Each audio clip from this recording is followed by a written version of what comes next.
Hello everyone and welcome to Sao Paulo.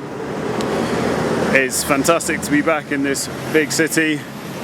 This is actually the biggest city in the whole of Brazil, and at the moment I'm staying in an area called Analia Franco, which is in the east of the city. So in the past when I've stayed here, I've stayed in the centre, but this time I decided to stay a bit further out. So it's relatively residential around here. There's not a lot of touristy things to see or do, although it is really nice, very safe, calm, chilled. So I'm going to head into the centre shortly, get on the underground and have a look around the centre of the city.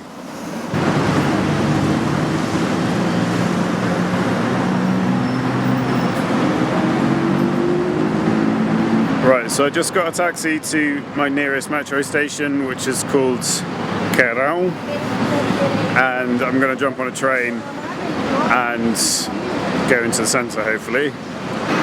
So this looks like it's a bus station as well, and the metro station is right at the end of this platform. So they've got a few shops here at this station as well, a few coffee shops and stalls. So this is the last place I'm staying in Brazil. I'm flying back to London on Sunday, and yeah, Thursday today, so I've got about 3 more days to make the most of this city. Alright, so yeah, Sao Paulo is such an amazing place. It's got so much energy. There's a real buzz to this city. Really good energy, really fascinating place. I always enjoy spending time here.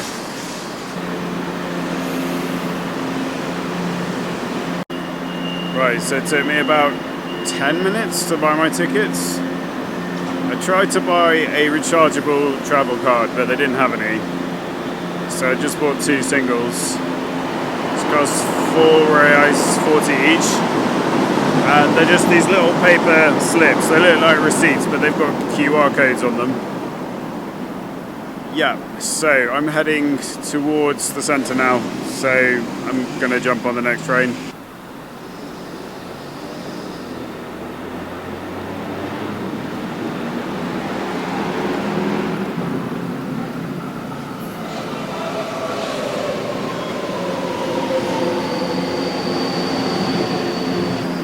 So train's here, and I'm going to the centre and changing at a station called Paras, if I'm not mistaken.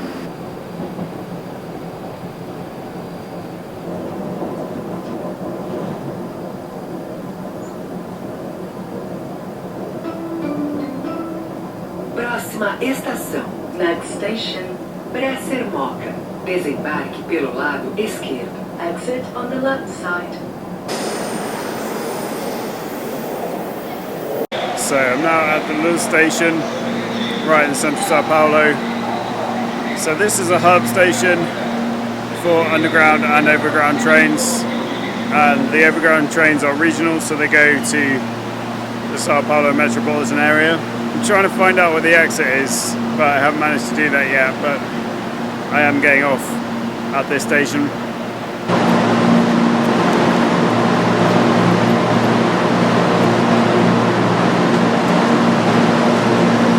So I made it out of the station eventually. It took me a few minutes, but I did it in the end.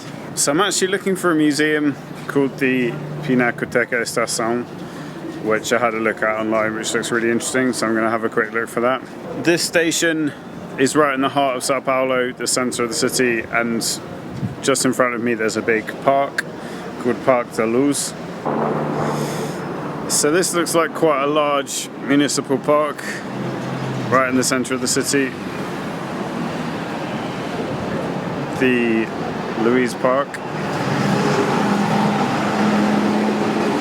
And interestingly, this says Walter McFarlane and Co. Sarajen Foundry, Glasgow. So I think a lot of the station was built using British construction or technology back in the 19th century, if I'm not mistaken. So here you can get a better view of the Estação de Luz, or the Luz station. Quite classic architecture. This actually burned down a few years ago. I say a few years ago, it's probably like 7 years ago, and they had to rebuild a large part of it, but it's in quite good condition now. So the Pinacoteca's got this really cool brick facade.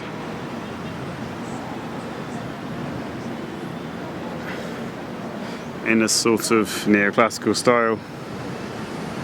I just read that this building was built in 1900 and has had lots of different uses.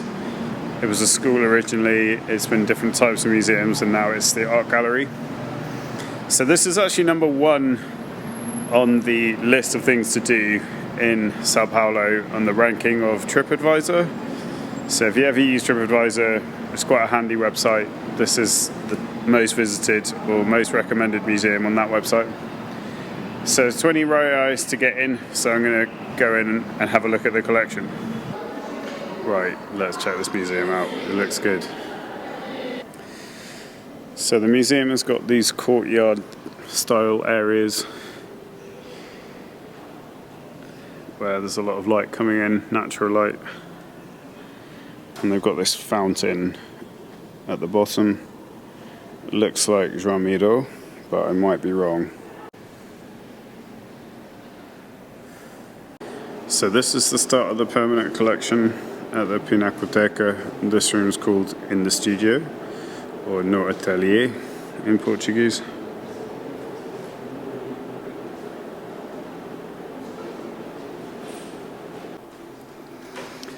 So this painting is quite interesting. It's a self-portrait of an artist called Cândido Portinari, and he's one of the most famous painters to come from Brazil from the 20th century, and he was actually from the state of Sao Paulo. So he's an artist that I really like, and yeah, he's got a really interesting painting style. So a lot of these painters are Brazilian, and some are people from abroad who moved to Brazil.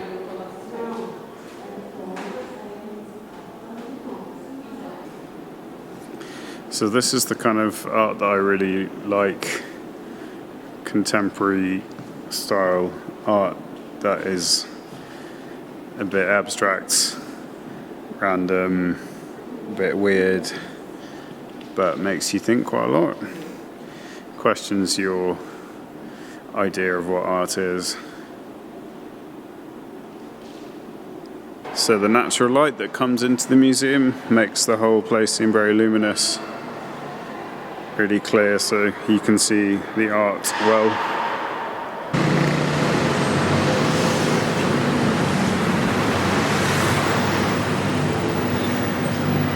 So they've got a balcony in the art gallery.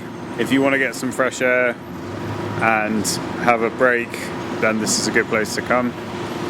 It's actually quite hot today. It's much cooler inside the gallery because they've got air conditioning, but it's still a really cool area if you want to just chill out for a few minutes.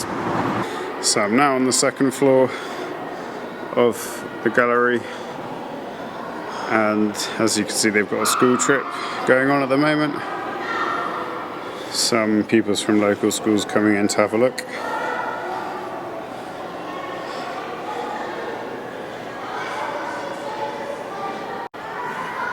So here we've got some sculptures.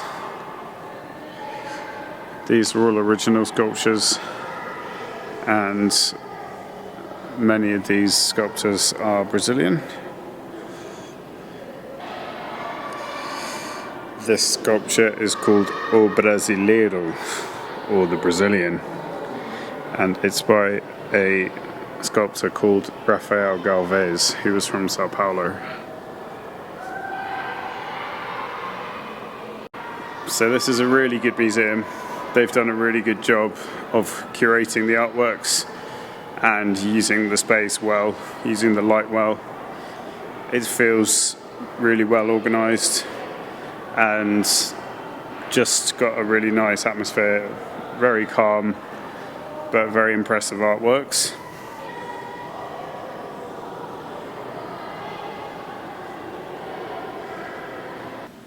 So this painting is by one of Brazil's most famous painters. It's a woman called Tarsila do Amaral, and she was from São Paulo. This painting is from 1929, and she's probably the most famous Brazilian artist from the 20th century, or one of the most famous. And she normally paints quite typical Brazilian themes or styles.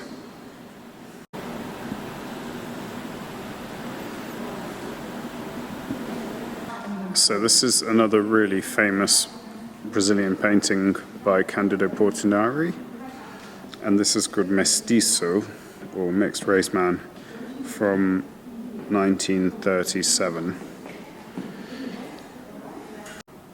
The protagonist of this picture is styled to look like a slave because of the plantations in the background, but he wouldn't have been a slave because slavery had been abolished already by the time this painting was made.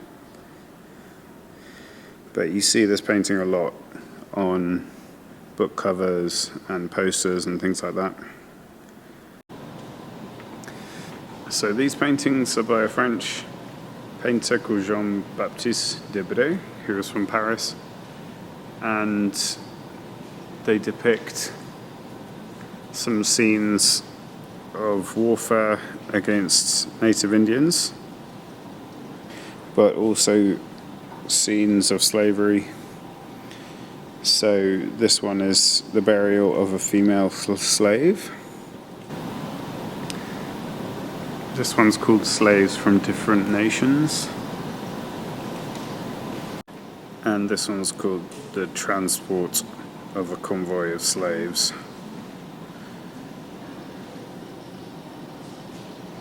And it shows the brutality of slavery.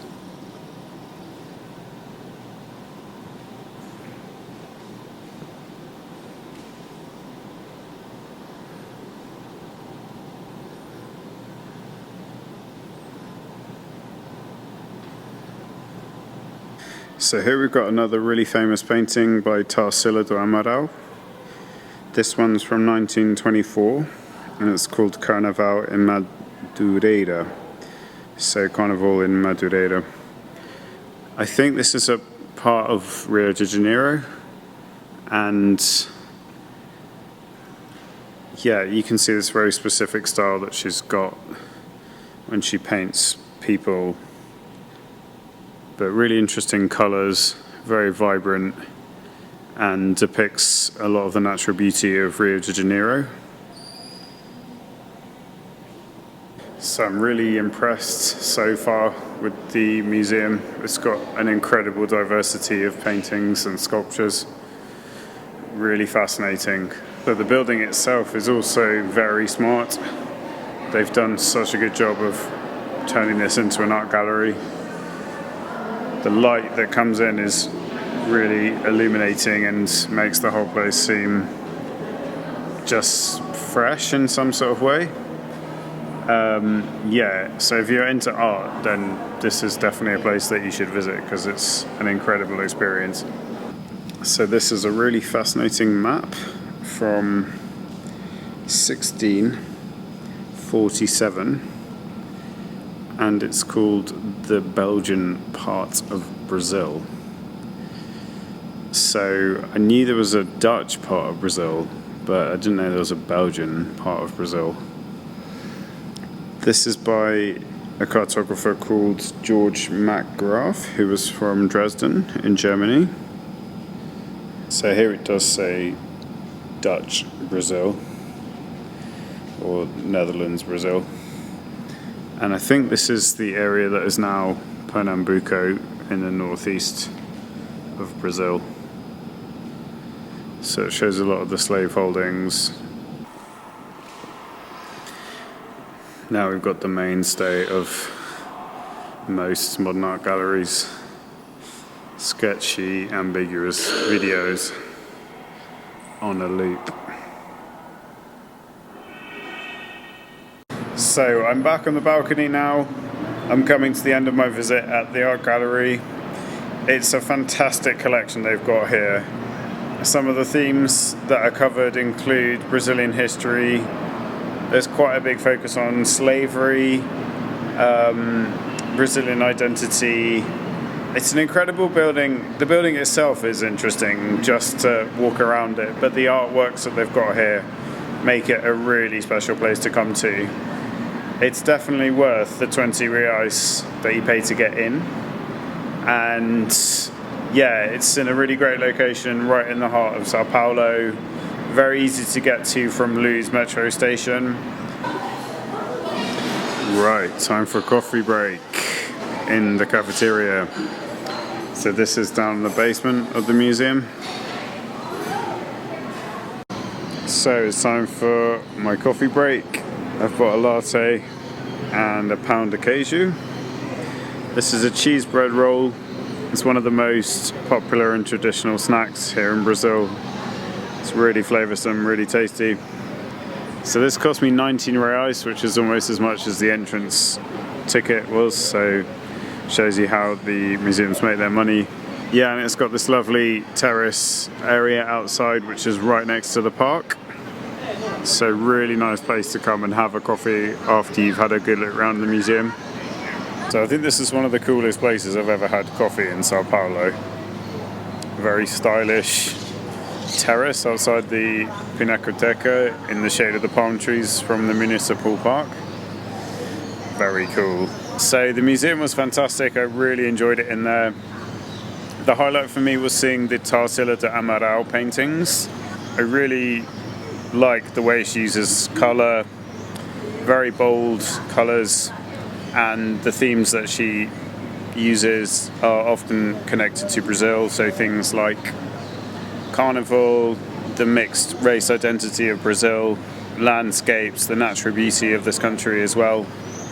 So it's that amazing combination of the bold colours with the interesting themes that I think she does so well and makes her painting so interesting.